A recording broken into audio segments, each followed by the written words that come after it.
지난 7일 포고령에 그 처단 대상자라고 표현됐던 분들 한 20여 분이 비상계엄의 위헌성 확인 헌법소원을 청구했는데 혹시 보셨어요? 거기에 이제 주로 내용이 집회 및 결사의 자유, 언론의 자유, 표현의 자유, 일반적 행동의 자유권, 인간의 존엄과 가치 등 우리 헌법이 보장하는 기본권을 침해한 행위다 이렇게 해서 헌법소원 청구했는데 들으셨죠? 네네. 예. 이게 이제 포고령 때문에 그런 건데 이거 위헌 맞죠? 그 제가 어떻게 판단을 할까요? 예. 아유, 참 어렵습니다. 아, 참. 너무 피하시네, 피하셔도. 아니, 피하는 것은 아니고요. 이게 아니, 제 역할도 그 아니고요. 포고령이 네. 위헌입니까? 아닙니까? 거기 계엄 통제에 둔다.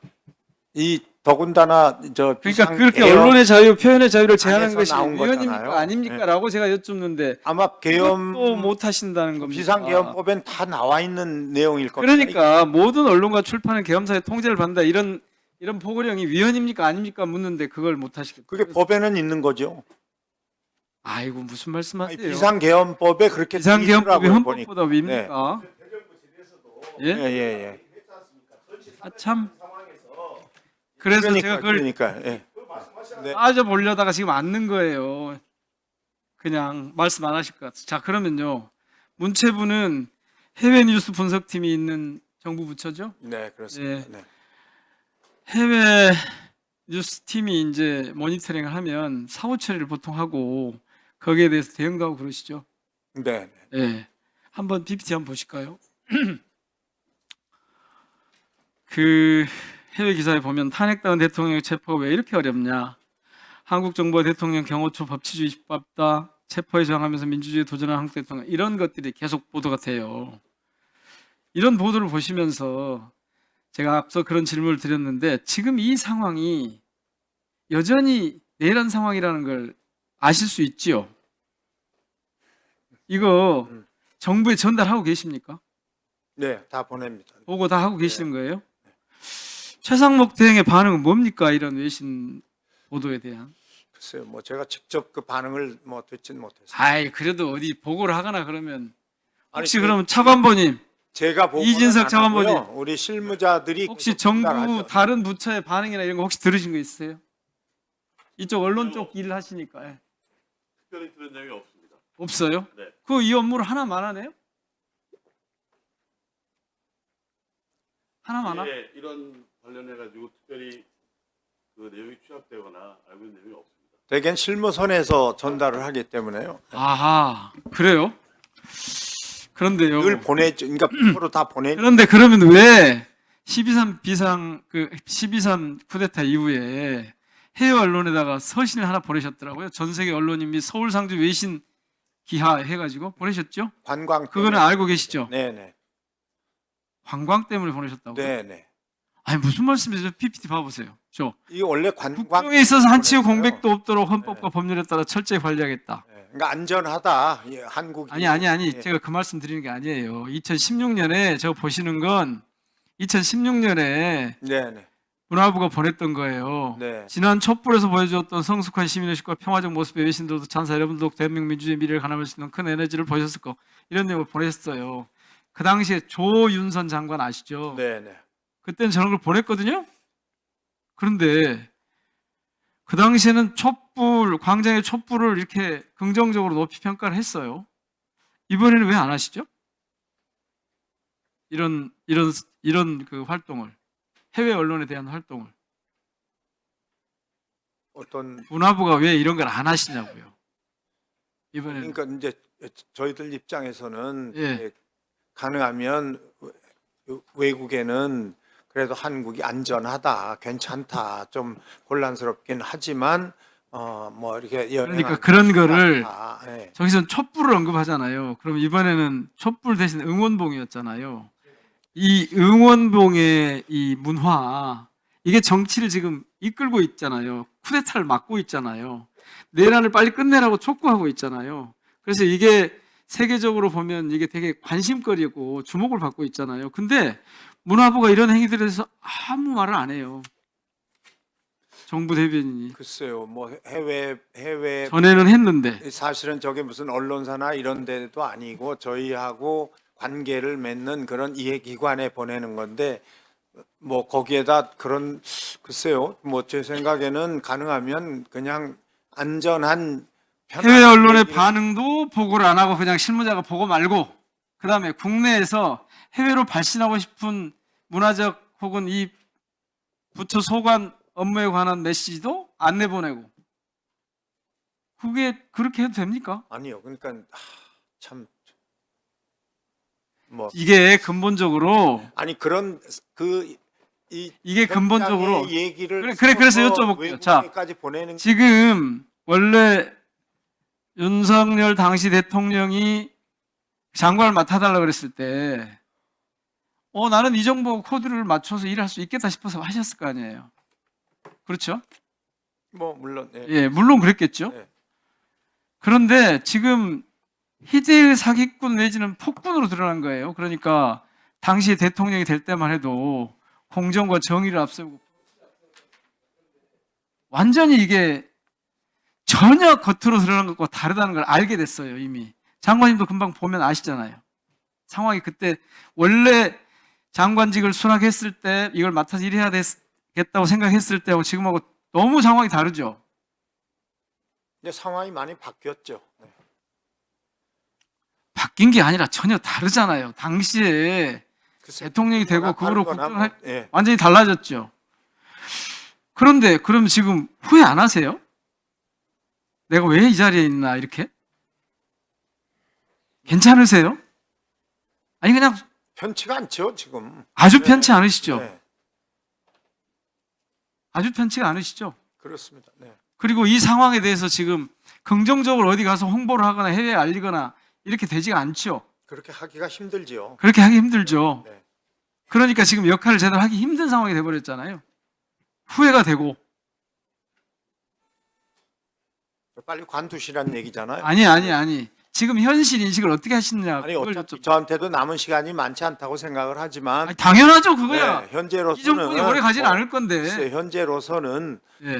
뭐 그게 최대한 국정에 방해가 되지 않은 그 시점까지는 정리를 하고 그렇게 뭐 돼야 되겠. 지금 당초하고 너무 달라져서 아까 변했다고 그러시는데 너무 바뀌어서 곤혹스럽고 당황스럽고 후회스럽고 그러신 거잖아요 지금.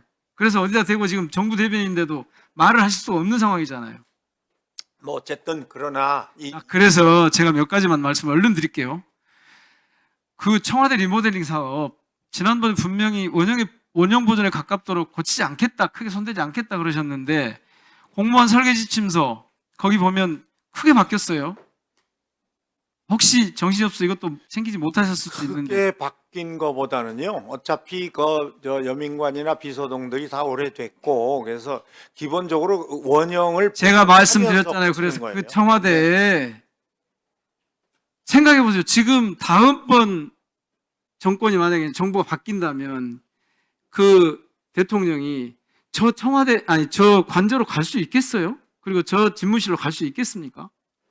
어떻게 보세요? 갈 수 있겠습니까? 저 상태- 저는 다음번에는 세종시로 가야죠. 그러니까 세종시로 가든 어쩌든 저리 못 갈 거 아니에요. 그건 이제 뭐 저는 세종시로 세종시로 가야 가는 게 된다고 좋겠다고 생각하시고 네. 그래서 그런데 또 몰라요. 어떤 분은 다시 청와대 가야 될지도 모르겠다 이렇게 생각할 수도 있잖아요.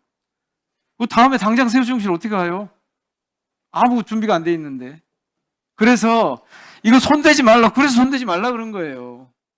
근데 자꾸 이걸 크게 손대 놓고 보니까 설계 업체하고 원형 보존을 목적으로 해서 설계 지침서에 좀 상의도 하고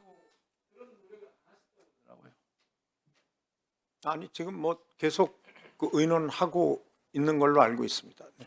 아니 그럼 아니, 지금 근데 실제로 많이 리모델링 바뀌는 사업을 게 계속 없어요. 하시겠다는 거예요? 내부에만 지금 오래된 그런 그 인테리어 부분이 바뀌는 거죠. 아니 여민관하고 춘추관에 네. 카페형 라운지나 도서관 복합 문화예술 공간으로 변경하겠다고 한 거잖아요. 네, 네. 근데 그거를 지금 지난번에 가능하면 원형 보존에 가깝도록 하겠다고 하셨어요. 그러니까 크게 바꾸지 맙시다. 저게 어떻게 활용될지 모르니까 라고 해서 그렇게 하고 계신지를 제가 지금 여쭙는 거예요. 아마 계속 협의는 하고 있는 걸로 제가 알고 있습니다. 그러니까 어떻게 이 안에 내부 공사를 할 근데 저한테 보낸 답변서를 보니까 네.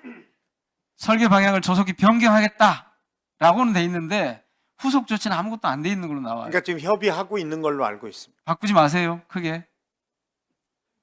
인테리어 공사하는 거라니까요. 인테리어. 나중에 보시면 아실 거예요. 네. 되지 말라고 그래서 말씀드린 거예요. 당장 누가 지금 저 지금 집무실 공간으로 누가 들어가겠어요? 아니 친위 쿠데타를 해서 실패한 대통령이 쓰던 집무실에 누가 들어가겠냐고요. 안 들어가죠. 그러면 바로 몇 달 안 남았는데 몇 달 이내에 그런 변화가 있을 텐데 그때 세종으로 갈 수가 없잖아요, 지금은.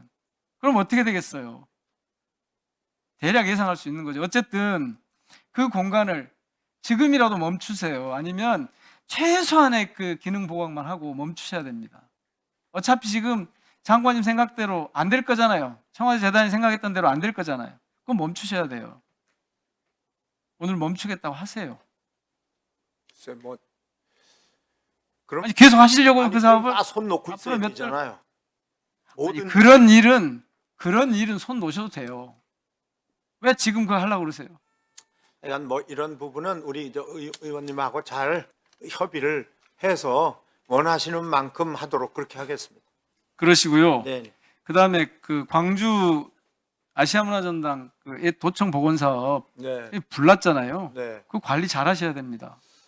올해 10월까지 아마- 끝낼 수 있습니까? 네. 그건 예정대로 아마 올 9월이면 다 이제 복원은 될 거고요. 이상 없이 마무리됩니까? 네, 다행히 뭐 그게 그 산소 용접하다가 불꽃이 튀어서 아마 이런 실수를 한 것 같은데 20분 만에 바로 그 진화. 관리 잘해야 됩니다. 그다음에 대한축구협회 네, 회장 선거 지금 중단돼 있죠. 네 그렇습니다. 그 이유가 뭔지 아시죠? 네, 여기 선거 운영위원회 자격을 면밀하게 체육국장님 계세요? 차관님, 이 차관님, 이거 면밀하게 들여다봐 주세요. 예, 알겠습니다. 보니까 무자격자가 실제 알려진 것보다 훨씬 많아요. 그러니 뭐 선거 관리가 제대로 되겠습니까? 네, 네, 챙겨주십시오. 네. 자, 그러면 지금부터 잠시만 주목해 주시기 바랍니다. 제가 구독자분들을 위해서 선물 하나를 준비했는데요.